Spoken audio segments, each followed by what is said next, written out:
sama Mirza. Selanjutnya kelompok 5 Muhammad Yamin, Azid, Hanif, Musoleka, Liha, Nulum sama Sirojudin.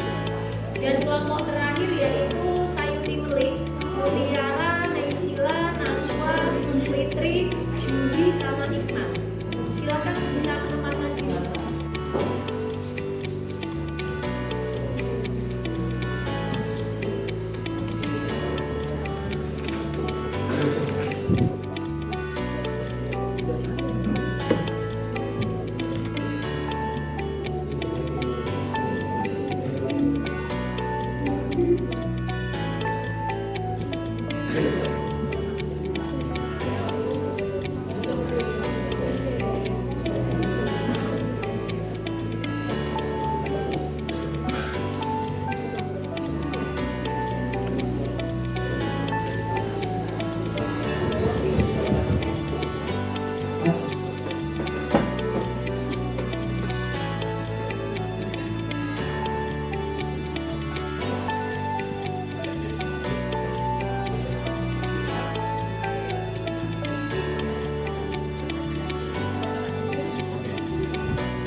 Assalamualaikum warahmatullahi wabarakatuh.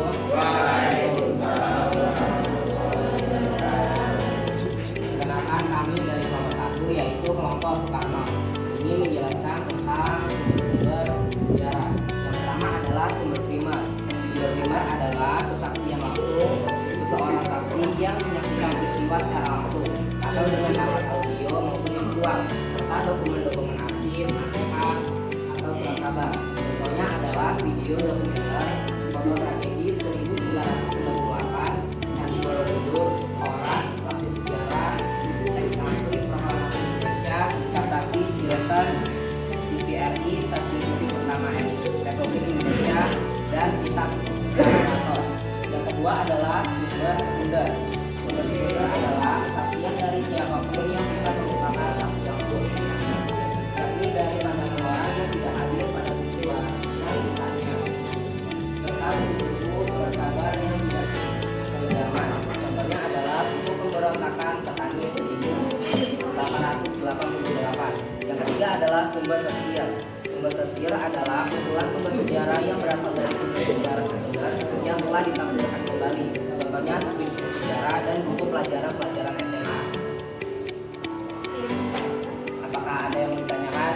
Sekian dari kami. Wassalamualaikum warahmatullahi wabarakatuh.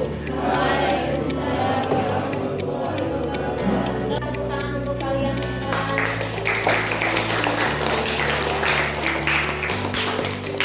Selanjutnya, nanti akan mengulas materi review ya, refleksi hasil pembelajaran hari ini.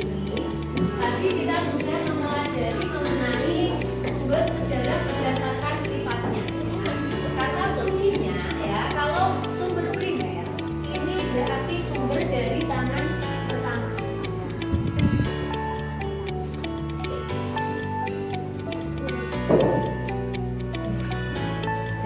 Contoh, contohnya pelaku peristiwa, pelaku sejarah ya. Contohnya misal Insinyur Soekarno, Bung Hatta. Ini ketika dalam proklamasi ya, di proklamasi. Bisa juga saksinya, saksi sejarah. Saksi sejarah seperti siapa? Seperti misalkan ada Sayuti Melik, atau para veteran, orang yang ikut langsung melihat peristiwa. Terus bisa juga kita peninggalan atau benda-benda peninggalan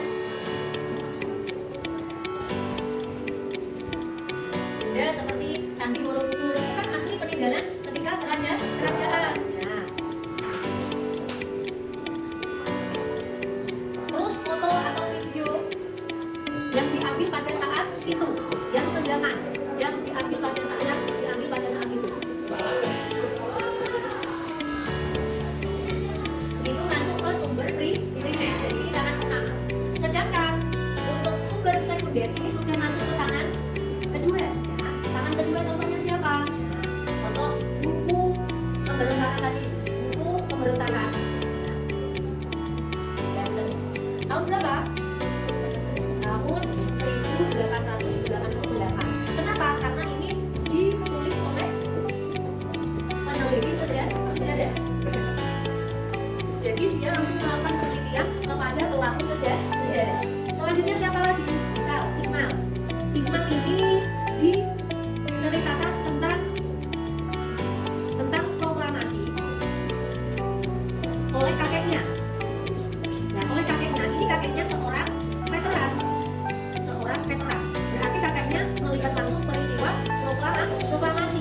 Kalau kita tanya sama Iqmal, itu maksudnya sumber sekunder. Tapi kalau kita tanya langsung sama bapaknya, itu maksudnya sumber primer. Bisa dibahas sampai sini?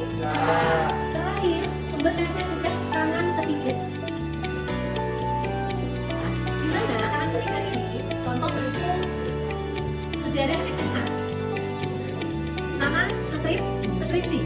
Kenapa? Karena buku sejarah itu mengambil dari buku penelitian sejarah buku lainnya yang tadi masuk ke tangan kedua. Skripsi juga, dalam skripsi itu perlu adanya buku-buku yang sesuai sama skripsinya. Jadi buku tulisan oleh ilmuwan lain atau penulis yang lain, kita mengambilnya dari orang lain, berarti masuknya ke sumber tersier. Sampai sini ada yang ditanyakan? Bisa dipahami? Ya. Selanjutnya untuk pertemuan minggu yang akan datang, kita akan membahas mengenai langkah-langkah dalam melakukan penelitian sejarah. Jadi kalau kita sudah tahu macam-macam sumbernya, kita baru akan membahas mengenai langkah-langkah penelitian sejarah. Di mana langkah-langkah penelitian sejarah itu, pertama kita harus menentukan topik, terus ada heuristik, ada verifikasi, terus ada apa? Interpretasi, sama terakhir historiografi. Itu yang akan kita pelajari di pertemuan minggu depan. Ya. Tetap semangat dan jangan lupa jaga kesehatan. Selalu semangat untuk belajar. Ya, jangan patah semangat. Ya. Sampai jumpa lagi ya di pertemuan sejarah ya. Cukup sekian dan terima kasih. Assalamualaikum.